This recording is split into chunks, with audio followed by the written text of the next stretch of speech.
안녕하세요. 오늘은 2020년도 국가공무원법 공채 필기시험 3번 풀어보겠습니다. 신고에 관한 문제죠. 자, 여러분들 알다시피 탈도 많고 말도 많은 문제입니다. 한번 보시죠. 다 보셨을 것 같은데 한번 신고에 관한 문제죠. 신고에 관한 문제는 여러분들 아시다시피 교과서에 따라서 어느 교과서는 굉장히 자세하게 써 있고 어느 교과서는 또 그렇진 않죠. 그래서 여러분들이 또 개인적으로 제가 갖고 있는 책들을 봐도 일목요연하게 설명하기가 굉장히 어려운 문제 중에 하나입니다. 근데 결국 객관식으로 출제되면 이건 판례 문제예요. 판례 문제 100%. 이 판례가 어떤 형식을 취하냐면 이게 신고제잖아요. 허가제에서 신고제 또는 등록제로 넘어오는 과정에서 규제 완화 정책이잖아요. 거기서 그러면 허가제에서 허가제를 바탕으로 한 권리구제 방식, 그게 규제가 완화된 신고제나 등록제에서도 동일하게 적용되느냐, 이 문제가 제일 커요. 뭐 또 한 가지 일례를 드리면 여러분들 4차 산업, 4차 산업 그러잖아요. 그럼 4차 산업화 됐다 이게죠. 뭐 무인 자동차가 나왔을 때, 그럼 무인 자동차로 나왔던 법률관계 문제를 기존에 사람이 운전하는 자동차로 발생하는 문제의 권리구제, 법률관계 해결 방식으로 해결할 수 있느냐, 이게 가장 큰 문제죠. 그런데 별로 큰 차이가 없어요. 사실은 새로운 뭐가 있냐. 그런데 문제가 있는 거죠. 똑같은 게 그잖아요. 신호등 나왔을 때 신호등으로 일어나는 법적 문제, 오작동으로 법적 문제가, 그러면 신호등이 아닌 사람을 수기로 했을 때 문제와 어떤 차이가 있느냐, 그 문제죠. 그래서 알고리즘 나오고 그런 거예요. 근데 아직까지 특별한 구체적인 구별이 없어요. 실익이. 그래서 많은 논문들이 나오지만 막상 논문들이 별로 없죠. 권리구제 파트에서는. 그러니까 행정소송이란 관점에서 보면 큰 차이가 없어요. 특별한 이익들이. 결국은 절차 규정들이겠죠. 그러나 권리구제 방식의 문제들은 뭐 특별하게 새로운 걸 있냐? 그렇지 않다는 거죠. 마찬가지로 신고도 그렇게 보셔야 돼요. 허가제에서 신고제로 변했다. 그럼 권리구제가 어떻게 될 거냐? 그것들이 논점이고 그것들에 관한 판례들이 쌓여 있는 거예요. 그럼 신고제만의 독특한 권리구제 방식이 있냐? 없어요. 끼케야 이의신청 정도죠. 그죠? 그렇게 보시면 될 것 같아요. 자, 그럼 먼저 신고에 대한 거 보시죠. 먼저 보시기 전에 이론적인 거 하나 보시죠. 제가 정리한 거. 사인의 공법행위 파트 나오셔야죠. 그죠? 사인의 공법행위 나오면 개념이 뭔지, 성질이 뭔지. 성질은 제가 말씀드렸죠. 두 가지로 쓴다고 교과서에서. 그것만의 독특한 성격을 규명하든가, 그게 쓸 게 없으면 다른 개념과 구별을 쓴다고. 그죠? 다른 개념 구별은 뭐겠어요? 공법행위인데 행정청이 하는 공법행위. 그죠? 행정행위. 그럼 제일 중요한 게 뭐예요? 요거죠. 행정행위는 뭐가 있어요? 법적 구속력이 있잖아요. 공정력이. 교수님 책봉 우월적 지위가 인정된다. 이게 이런 말 쓰면서 답은 공정력이에요. 공정력. 자기 집행력 뭐 이런 것들. 행정행위의 효력들이 사인의 공법행위에는 적용되지 않는다는 거죠. 그죠? 그러니까 어떤 문제가 발생하겠어요? 법률 효과 문제는 발생한단 말이에요. 똑같이 권리 의무. 행정청에 어떤 권리 의무가 생기는지, 아니면 사인의 공법행위로서 신고를 하면 또는 그 사인의 공법행위를 한 사람에게, 신청자나 신고자에게 어떤 권리가 생기는지, 이런 논의들은 시작한단 말이에요. 그죠? 큰 차이는 없어요. 그죠? 단 요게 문제가 생기는 거죠.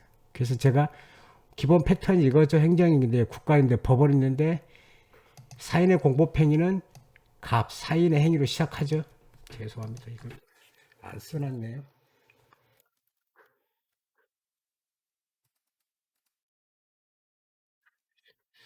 사인이죠. 근데 사인도 공법행위를 할 때 법원이 있단 말이에요. 똑같아요. 행정청하고. 법원에서 법을 구하죠. 그 다음에 행위를 한단 말이에요. 그럼 법이 뭐냐? 공법 규정이 있느냐라는 거죠. 개별법률의 신고 방식, 신고 절차, 신청 절차 있죠. 없으면 어떻게 할 거냐? 공법 규정을 유추 적용할 거냐의 문제가 생기죠. 물론 일반 원리도 들어갈 수 있고요. 그러면 없으면 어떻게 하냐? 특히 의사표시의 하자 같은 부분. 사법 규정에 유추 적용이 있단 말이에요. 이것도 시험에 나온단 말이에요. 여러분. 사기, 착오, 강박, 그죠? 특히 강박 많이 나오죠, 여러분들. 사직서와 관련해서. 그죠? 그럼 공법행위 유형이 나온단 말이에요. 항상 유형, 종류, 분류 항상 나오시면 구별의 실익, 구별의 기준 항상 생각하세요. 구별의 실익과 구별의 기준에 따라서 수천 가지, 수만 가지가 있어요. 근데 여러분 책에는 많아야 한두 개. 뭐 행정 유형 같으면 뭐 여러 개 규정하고 있죠. 항상 구별의 실익이 있는지, 구별의 기준이 있는지. 만약 여러분의 교과서에 여러분이 보는 책에 그게 없다면 그 책은 문제가 있는 책이에요. 근데 그럼 여러분 거기서 멈출 거냐? 아니야. 여러분이 찾아서 써내야 돼. 다른 교수님 책에 있으면. 굉장히 중요해요. 쓰냐 안 쓰냐? 주관식 시험에서는 거의 1, 2점 차이 나요. 그러니까 뭐예요? 법률 효과에서 나온단 말이에요. 법률 효과. 그럼 법률 효과는 어떤 거냐? 사인의 공포는 갑한테 생기는 문제. 그 다음에 사인의 공법행위를 받는 행정청의 문제. 이런 것들이라는 거지. 그죠? 그래서 효과가 나타나겠죠. 어떤 효과가 나타나? 적극적 효과. 즉 무슨 얘기냐면 신청이 적법한 신청이었을 때 효과. 두 번째 소극적 효과. 사인의 공법행위 하자 있을 때 어떻게 대처할 거냐. 가장 중요한 게 뭐예요? 사인의 공법행위 하자가 행정행위에 어떤 영향을 미치느냐. 그죠? 여러분 책 있죠? 그럼 하자가 있느냐. 그지? 무효사유냐 취소사유냐. 그죠? 효력은 어떻게 되냐. 무효가 되느냐 아니면 단순 위법으로 유효해서 행정청에 어떤 또 다른 조치를 필요로 하느냐. 이거겠죠? 그 다음 넘어가시면 신청을 먼저 보세요. 제가 다 써놨어요. 단계별로. 그죠? 먼저 행정절차법이죠. 신청이 있으니까. 17조에 있죠. 먼저 어떻게 돼? 처분 기준 쭉 처리기간 써놔요. 신청서 작성하겠죠. 신청서 제출하신 문제 적시 검토하겠죠. 신청서가 잘못되어 있으면 어떻게 돼요? 보완 요구하고 반려하고. 그 다음에 요건 이게 이제 그죠. 이걸로 쉽게 해서 허가제가 국가가 주도권을 갖고 있는 거잖아요. 그죠? 최근에 음식점에서 논란이 됐죠. 음식점 개수가 총량 제로하자 이런 거죠. 다 여기서 들어가는 거죠. 통제하겠다는 거죠. 그죠? 그 다음에 거부 결정할 거 이건 다른 행정행위하고 똑같아요. 다른 행정 큰 차이가 없어. 그죠? 하자가 미치는 행위, 인용 결정할 때 특히 그럼 이제 뭐가 되냐? 이 사람이 부적법한 신고가 적법하지 않는데 영업행위를 해버리면 어떻게 돼요? 이게 효력이 문제가 되겠죠. 보셨지만 그럼 효력이 어떻게 돼요? 무효면 어떻게 돼요? 무효가 영업이잖아요. 그럼 뭘 하겠어요? 무효가 영업이면 행정청이 이 사람한테 제재를 가하겠죠. 행정제재, 과태료, 과징금 뭐 그죠? 또 영업정지, 영업장 폐쇄 쭉 나온단 말이죠. 행정 대집행 절차를 갈 수도 있고 안 하면 이 논란들이 있단 말이에요. 이건 이제 기존 행정행위하고 똑같은데 앞에 신청을 통해서 이루어지는 거죠. 수익적 행정행위 파트에서 주로 문제가 되겠죠. 그래서 한번 보시면 돼요. 그 다음에 이제 여러분이 제일 싫어하는 신고 유형 나왔죠. 자체 완성적 사인의 공법에서 신고. 그러니까 뭐 행정청에 추가적인 내용적 심사가 없는 거죠. 그러니까 끝나. 신고에서 원래대로라면. 근데 신청서의 적식에 관한 파트들은 있죠. 신청서 보완 요구. 그죠? 접수증. 그 다음에 여기서는 신고 필증의 교부가 필수적인 건 아니에요. 그냥 의식적으로 또는 법적으로 신고 필증이 있는데 이 신고 필증의 효력이 뭐냐 어떻게 되느냐는 거죠. 법적 의미, 사실적 의미밖에 없다는 거죠. 증거적 요소. 그죠? 그럼 신고 의무는 언제 신고하냐? 신고가 도달한 때. 도달주의. 이렇게 써있죠. 한번 보세요. 여러분 책 보시고 제가 일일이 다 설명하면 여러분들이 시간만 길어져요. 쓸데없어요. 그러니까 여러분이 보시고 제가 논리적 순서로서 빠져서는 안 될 파트들을 정해 놓은 거예요. 한번 보시고 여러분 책 검토해 보시고 빠진 부분이나 놓친 부분 있으면 보세요. 법조문도 찾아보시고. 그다음에 수리를 요하는 신고 똑같죠? 똑같단 말이에요. 신청에 의한 허가제랑 똑같단 말이에요. 단지 말만 뭘로 바꿨어요? 신고제로 바꿨단 말이에요. 여기서 문제되죠. 여기서. 수리를 요하는 신고. 신고 필증의 의미가 어떻게 되겠습니까? 다르죠, 여기는. 그죠? 서면 송절 똑같죠. 똑같이 제가 다 적어놨단 말이에요. 보시면 돼요. 안날. 처분이 있은 날의 개념도 중요하고. 왜? 늘 말씀드리지만 처분이 있은 날이 왜 중요해요? 제소기가 문제라는 거. 수리 거부 결정할 때 다 나오는 것들이. 이제 이걸 머릿속에 익혀두면 문제 풀기가 쉬워져요. 그때부터 얘가 여러분한테 뭔가를 설명할 수 있어요. 논리적으로. 이게 정리가 안 되고 그냥 애울려 한다 답 안 나와요. 그래서는 절대 안 돼요. 그러니까 이거 머릿속에 기억해 두세요. 저는 제가 그래서 제 머릿속에 있어서 안 보고 문제를 보면 어디서 논점이 되냐를 아니까 그때 보도록 하겠습니다. 또 나오는 대로 쭉쭉 그래. 왜 이걸 계속 그려두느냐. 그러니까 올해 작년 것만 하는 게 아니라 올해 것도 풀어드릴 건데 이게 정리가 돼 있어야 돼요. 여러분들이. 행정법은 막 글로 외우려고 하지 마세요. 왜냐하면 객관식이잖아요. 논리적으로 이해만 하고 있으면 된단 말이에요. 이해되셨어요? 쓰는 것들은 쓰는 방식이 또 있어요. 주관식은 또 쓰는 방식이 있어요. 제가 보니까 주관식은 유형별로 한 5개로 나누면 5개 정도 쓰는 패턴 가지고 쓰는 거예요. 물론 다른 수험생들과 중복적, 반복적 기술의 의미를 빼야죠. 그런 것들이 기술이에요.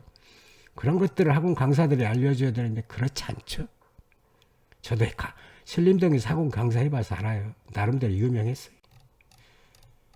자, 그러면 객관식 설문을 한번 보도록 하죠.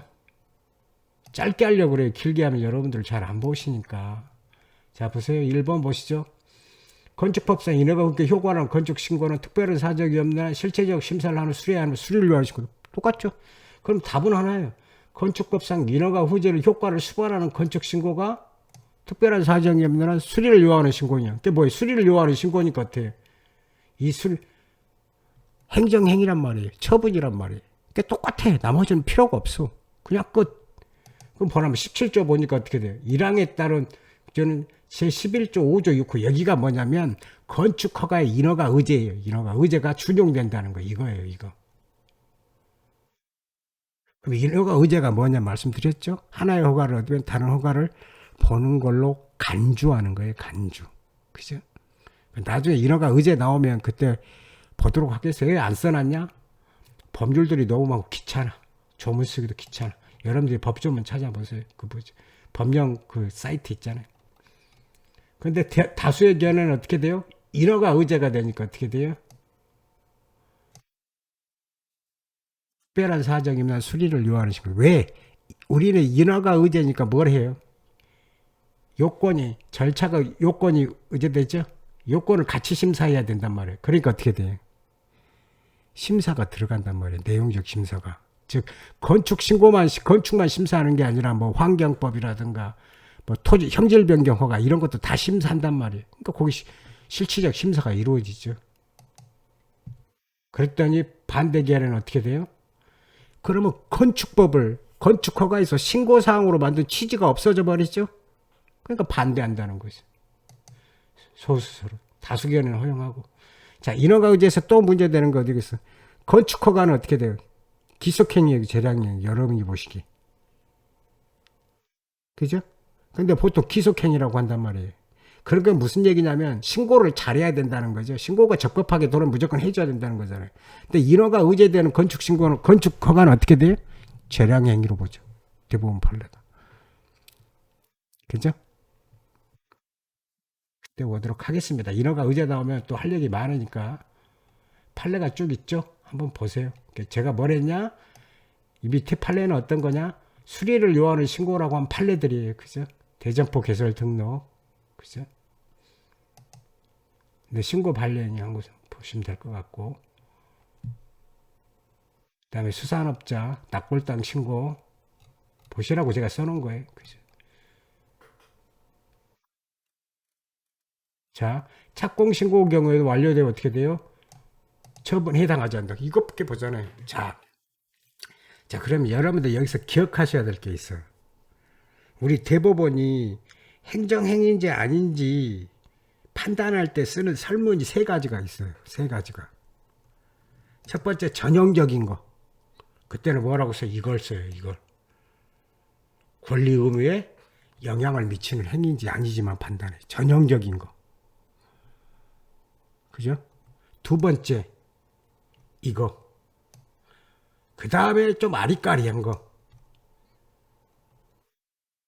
그러니까 어떤 형식 절차, 행위와 이거 뭐냐면 성립했고 효력이 있다는 거죠. 그러니까 뭐가 발생해요? 효력이 발생했죠. 행정행위가 주체 형식 절차니까 성립을 한 거잖아요. 예를 들어서. 그럼 효력이 발생할 거란 말이에요. 그러면 불이익이 생기겠죠. 침해적 결련성, 법치주의. 그죠? 권리구제 얘기 있어요, 없어요? 없어요. 자, 근데 착공신고는 뭐라고 얘기했어요? 보세요. 보세요. 제가 이거 읽어드릴게요. 보세요. 저랑 같이 이루어진 당연을 적법성을 다투어 법적 불안 후 해소한 다음 건축행위로 나아가야 된다는 거죠.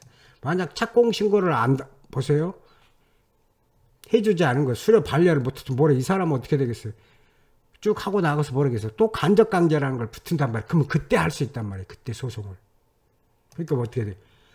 보세요. 장차 이유를 벗어난 길을 열어주고 철거를 둘러싼 보세요. 분쟁을 조기에 보세요. 분쟁을 조기에 이게 들어가 있단 말이에요. 안 되는 걸 대개, 즉 처분이 아닌 걸 대개 해줄 때 주로 뭘 살피냐? 권리규제의 효율성. 하나 더 쓸게요. 여러분들 싫어할 수도 있지만 신속성이에요. 신속성. 왜? 재판 청구권의 내용이 뭐 있어요? 신속한 권리구제, 효율성, 편의성, 소송경제. 여러분 책에 없어요. 대법원 판례, 있음 판례 없어요. 이 말 쓰는 판례가 없어요. 아직까지. 근데 어디에 나와 있어요? 하금식 판례 이 말을 써요. 하급심 판사들은. 몇 개는 없어. 근데 이 말을 써. 이해돼요? 여기도 이렇게 돼 있잖아요. 건축신고 반려행위가 이렇게 돼 있잖아요. 앞에서 설명은 판례죠. 조기에 근본적으로 해결할 수 있는 게 부합하다. 그죠? 세 개 있다 그랬죠. 먼저 권리 의무에 영향을 미치는지 안 미치는지. 두 번째, 실질적 결련성, 법치행정 원리, 이해관계, 태도, 참작. 그걸 더 구체화해서 권리구제 실효성, 신속성, 편의성, 이 세 가지가 있단 말이에요. 이 세 가지가. 근데 여러분들은 알고만 있으면 돼. 왜? 찍으면 되잖아. 근데 주관식을 쓰는 애들은 다투는 행정소송 행위가 어떤 형식인지에 따라 세 개 중에 잘 골랐어야 돼. 그죠? 만약 첫 번째 영향을 미친다 안 미친다 해서 나오면 이거 그냥 논점이 안 돼. 다른 거에서 논점이 돼요. 당연히 행정행위인 걸로 당연히 검토해야 할 것들이야. 두 번째 거나 세 번째 게 나오면 반드시 검토를 해줘야 돼. 근데 문제가 생겨. 왜요? 두 번째, 세 번째 요건을 보려면 다 보시면 알겠지만 법조문을 봐야 돼. 개별 법조문을. 그런 것들이 어려워요. 나중에 나오면 그때 보도록 하겠습니다. 3번 보세요. 신고는 효력이 발생, 수리한 거 바로 효력이 발생한다. 뭐예요? 수리를 요하지 않는 신고라고 쓰고 있죠. 아니죠. 신고로 효력이 발생하는 것이 아니라 수리를 요하지 않는 신고가 아니라 수리를 요하는 신고다죠. 그죠? 제가 써놨어요. 여러분들 잘 안 보시잖아. 개별 법조문 안 보시잖아. 그러니까 이거 몇 개 써놨어. 보시면. 그러니까 여기 보세요. 뭐라고 써 있어요. 자, 요런 날 나왔을 때 어떻게 쓴다고요? 보세요. 개별 법조문 다 들어있죠. 법률관계에 영향을 미친단 말이에요. 그러니까 권리 구제가 미친다는 얘기. 그죠? 그러니까 다 수리를 요하는 신고로 판시할 때는 대부분 이런 걸 쓴단 말이에요. 그래서 어렵다는 거죠. 그러니까 뭐 객관식 입장에서는 수리를 요하는 신고인지 아닌지 애우면 되죠. 뭐. 그 다음 4번 보세요. 영업자 지위 승계 시간 수리를 처분한 경우, 자 먼저 보세요. 수리 처분이 행정행위야 아니에요. 먼저 판단해야죠. 그죠? 그걸 판단해야 돼요. 근데 수리를 요하는 신고란 말이에요. 영업지시자 승계는. 왜? A에서 B로 영업권이 이양되잖아요. 그러면 어떻게 돼요? B가 행정청이 심리를 하지 않는다면 어떻게 되겠어요? A 할 때는 허가제했다고 쳐요. 근데 영업자 지위 신고할 때 수리를 요하지 못해 B는 무자격자가 영업을 할 수도 있잖아요. 그렇잖아요. 허가제를 잠탈할 우려가 있잖아요. 잠탈. 그지? 또는 허가제를 형해화할 우려가 있죠. 영업자 지위 신고를 수리를 요하지 않는다면. 그러니까 수리를 요하는 신고라고 당연히 본단 말이죠. 근데 문제는 어떻게 돼요? 그 다음에 이 수리를 요하는 신고가 불이익 처분이냐 수익적 처분이냐는 거죠. 그죠? 양도인에게는 불이익한 처분이죠. 왜? 지권이 넘어가잖아요. 양수인에게는 수익적 처분이죠. 근데 그러니까 어떻게 돼요? 종전의 영업자, 양도인에게는 불이익한 처분이죠. 그러니까 뭘 해야 돼요? 행정 절차를 거쳐야 된단 말이에요.